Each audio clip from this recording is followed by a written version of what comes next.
So yeah, I'm Lochlainn Wilson, I'm the CTO of FOVE.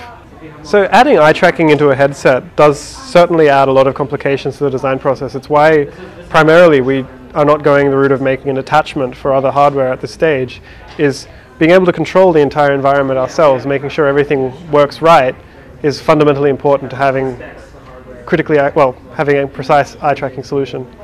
The reason why other HMD companies are ignoring eye tracking is because it's a hard problem. To do it right is difficult and it takes a lot of time and energy. We've put that in and we've got a very good system coming through. So the reason why I believe other hardware companies have ignored eye tracking is because the solutions that are out there currently for virtual reality aren't quite ready yet, in their words. Our solution we've built from the ground up with our own headset that was built around the concept of eye tracking to begin with, so we're getting better results.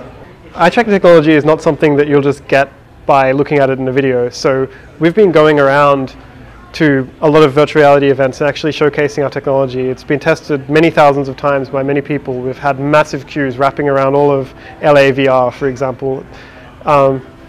It's been a fantastic experience showing all these people our system, and we've got a lot of valuable feedback and of course some valuable data as well.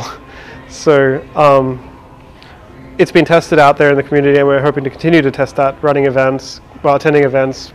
We want to start doing hackathons from now as well, so we want to bring people together, bring developers in and say, look, here is a FOVE, this is what it does, this is how it works in, say, Unity, let's hack, let's make something cool. People who back us are going to have early access to our developers' information, for example, so mock-up systems that will work like a FOVE headset on the software layer will be available as we're developing them for critical feedback and everything like that. We're aiming to release some of our headsets very early to select developers. Of course, these are made at our cost and are quite expensive at this point in time, but we're happy to try and seed the market with a few of these units so people can start hacking on them as soon as possible and making some very interesting content and concepts. I believe so, depending on the engine that they use. Like Gear VR, of course, when I think of Gear VR, I think of Unity and things like that. So with Unity, it's a drag and drop replacement. If you're not doing anything super advanced, super crazy, it will just be drag, drop, replace, and you'll have basic VR. From there, integrating eye tracking content, that requires a little bit of extra work and a little bit of thought. You have to work out, well, what are you going to do with eye tracking? Are you going to use it for aiming? Are you going to use it for focus? Are you going to use it for interaction? NPC characters, for example, I look at their eyes, they look back at me, or if I'm, looking where I'm not supposed to be looking, the game sort of could direct my focus somewhere else by subtle visual cues, for example, like darkening the areas that I'm not supposed to be going, lightening the areas where I'm supposed to be, kind of like as a hint, things like that.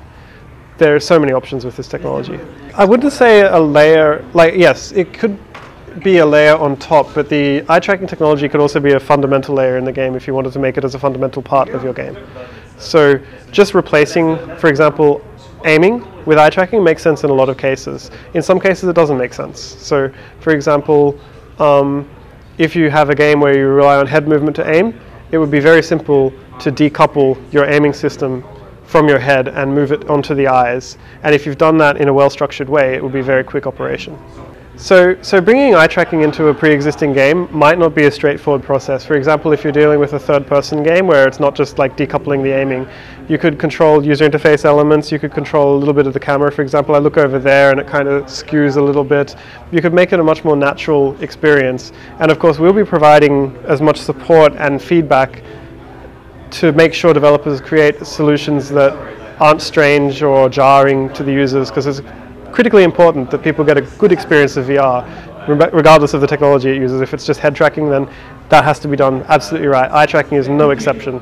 Even though I feel that eye tracking is a little bit more forgiving than head tracking in a lot of ways. For example, if you're moving your head constantly, most people will get sick, regardless of how good the technology is, because it's something we don't do in real life. We don't just sit there going like that all the time.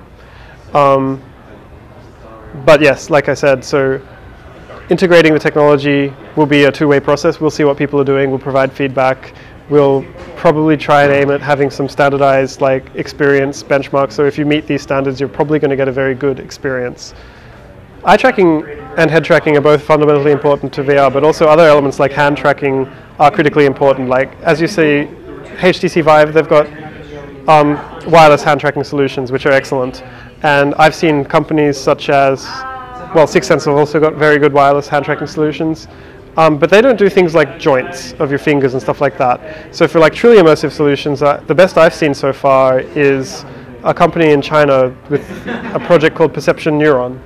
So Perception Neuron is a project that I've seen in China, which has got a bunch of IMUs, about 30 in total that you can put on your body, and 10 per hand, and you can get your finger joint movements in VR, and it looks extremely natural, extremely awesome technology. But I think FOVE does not have to focus on that technology so much, because that technology will already exist in other solutions, like Valve has got their Lighthouse solution, 6sense has their solutions, and probably there's going to be a battleground in that area that's going to be seeing some very interesting, very unique technologies being developed, and it isn't something that we thought, well, we thought that if we focused on that as well, we're going to be diluting our resources and not solving eye tracking to our full potential. Okay, so if we don't meet our Kickstarter project, we basically just don't do it. I don't believe that meeting the target's going to be an issue for us right now. For me, it's more like, so how many times do we exceed our target?